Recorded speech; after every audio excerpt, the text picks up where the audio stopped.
प्रतिज्ञा। आजकल लोग व्रत करते हैं तो रोटियां छोड़ देते हैं। आज रोटी नहीं खाएंगे, नमक नहीं खाएंगे, है ना। आप लोग भी व्रत करते होंगे, रोटी छोड़ने वाला। आज रोटी नहीं खाएंगे मतलब क्या है, व्रत है। रोटी नहीं खाएंगे पर रबड़ी मिलेगी तो छोड़ेंगे नहीं, व्रत है। सच कहूं मेरी मां तो अधिकांश लोगों ने आज तक व्रत के मतलब को, व्रत की परिभाषा को ही समझा ही नहीं। व्रत का अर्थ क्या है। एक सज्जन रो रहे थे, हमने कहा क्या हुआ। बोले आज एकादशी थी, हमने लड्डू खा लिया, हमारा व्रत टूट गया। तो हमने कहा इसमें रोने वाली बात क्या है। अरे बोले हमारा व्रत टूट गया। हमने कहा भैया लड्डू खा लिया इससे व्रत नहीं टूटेगा। आज तुम विचार करो कि आज तुमने कितनी बार झूठ बोला है, आज तुमने कितनी बार किसी के बारे में बुरा सोचा है, आज तुमने कितनी बार किसी के साथ बुरा किया है। जब तुम किसी के साथ बुरा करते हो तब तुम्हारा उपवास नहीं टूटता, लड्डू खा लेते हो तो टूट जाता। वाह। जब तुम झूठ बोलते हो तब तुम्हारा व्रत नहीं टूटता, और रोटी खा लेते हो तो व्रत टूट जाता। वाह, कहाँ पढ़े हो। इसका अर्थ ये नहीं है कि व्रत नहीं करना चाहिए, इसका अर्थ ये नहीं है कि उपवास नहीं करना चाहिए, पर व्रत क्या है, उपवास क्या है, जरा इसका अर्थ तो समझो, परिभाषाएं तो समझो। इस परिभाषा को कोई समझता ही नहीं, बस व्रत है, सब व्रत हैं, वो है तो हम भी हैं। अरे भूखे रहने से भगवान मिलते तो लोग भूखे मरते क्यों, भूखमरी से भगवान को ना पा लेते।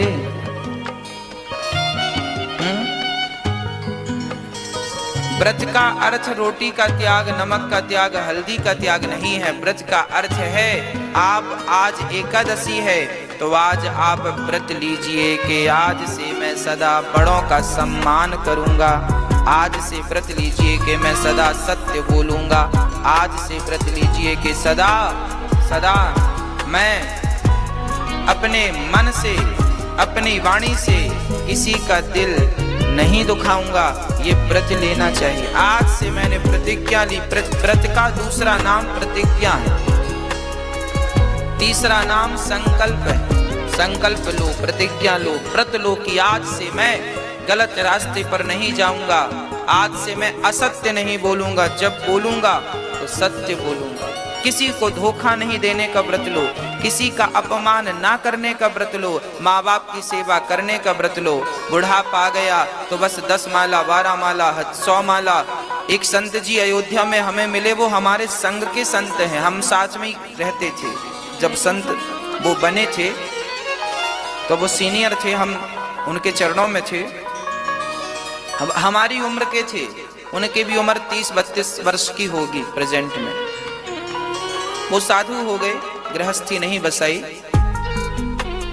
और रोज वो सवेरे 3 बजे उठ के बिस्तर से नहाने चले जाते सरयू जी, और नहा के 4 बजे तक वापस आ जाते। वहां से 2-2.5 किलोमीटर था तो पैदल जाना पैदल आना। तो वो हमारी साथ रहा करते थे, साथ में ही वो 2 कदम दूर उनका बिस्तर था, 2 कदम पीछे हमारा बिस्तर था, साथ में सोते थे। वो वहां सोते, हम यहाँ सोते। वो 3 बजे उठ के चले जाते, 4 बजे आते। जब हमारी नींद खुलती 4, 4:30, 5 बजे तो वो भजन करते। अब ऊपर ठंडी चलती ना तो कंबल ढक लेते और अंदर अंदर सीताराम सीताराम सीताराम सीताराम सीताराम सीताराम सीताराम जपते। तो उनको देख देख के फिर हमें लगा कि यार जब ये हमारी उम्र के हैं, इतना भजन कर रहे हैं। उस समय हमारा विद्यार्थी जीवन था, भागवत नहीं करने का सौभाग्य तब मिला था, बहुत कम करते थे कभी कभी, तब विद्यार्थी थे, पढ़ते थे। तो हमें भी लगा कि ये भजन कर रहे हैं तो हम क्यों नहीं करें, फिर हमने भी व्रत लिया। आप लोग एकादशी, द्वादशी, पूर्णिमा वाला करते होंगे, हम शायद ये वाला नहीं कर पाते।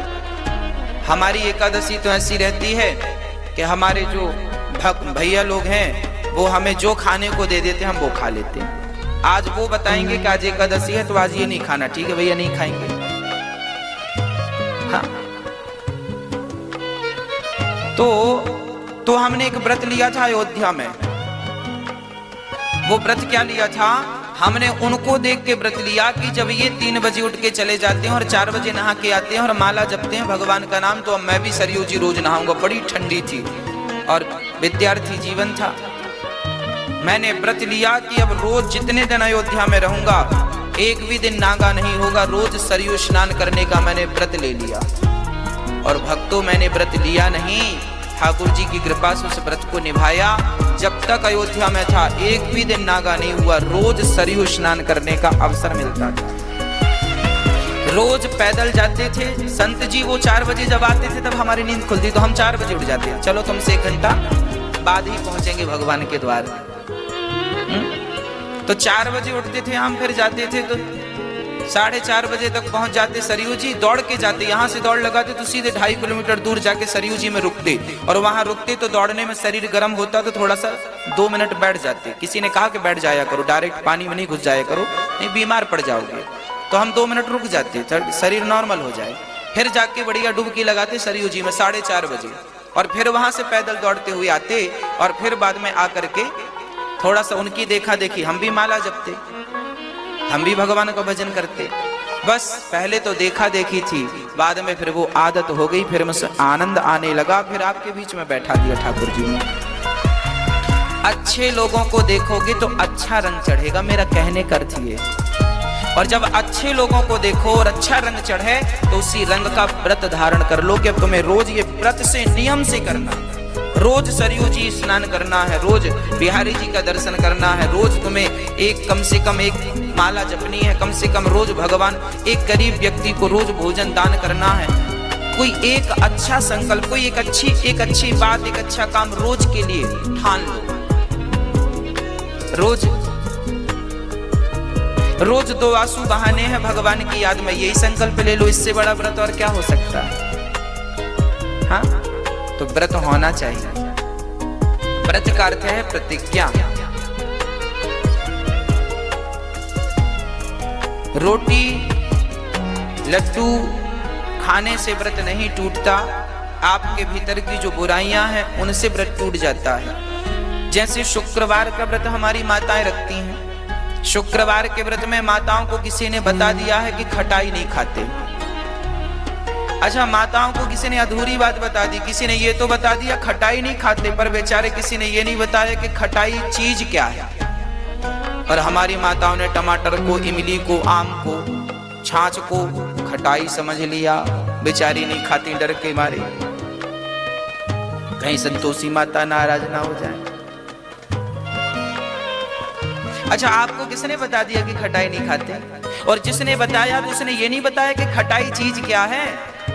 अरे रामचरितमानस पढ़ते तो तुलसी बाबा ने बताया कि खटाई क्या है, तुलसीदास जी ने बताया। मैं कोई भी बात अपने मुंह से नहीं करूंगा, जो बातें हमारी ऋषि मुनियों ने कही हैं बस वही बात आप तक पहुंचाता हूं। खटाई क्या है? नींबू खटाई नहीं है मेरी माँ, टमाटर खटाई नहीं है, छाछ खटाई नहीं है। अरे ये टमाटर, छाछ, नींबू, इमली की खटाई तो केवल दूध को फाड़ती है, इससे ज्यादा क्या ताकत है इनमें बताओ? नींबू की खटाई क्या फाड़ सकता है? केवल दूध, इसके सिवा और क्या फाड़ेगा बताओ? क्या ताकत है इसमें? दूध, नींबू की खटाई सिर्फ दूध फाड़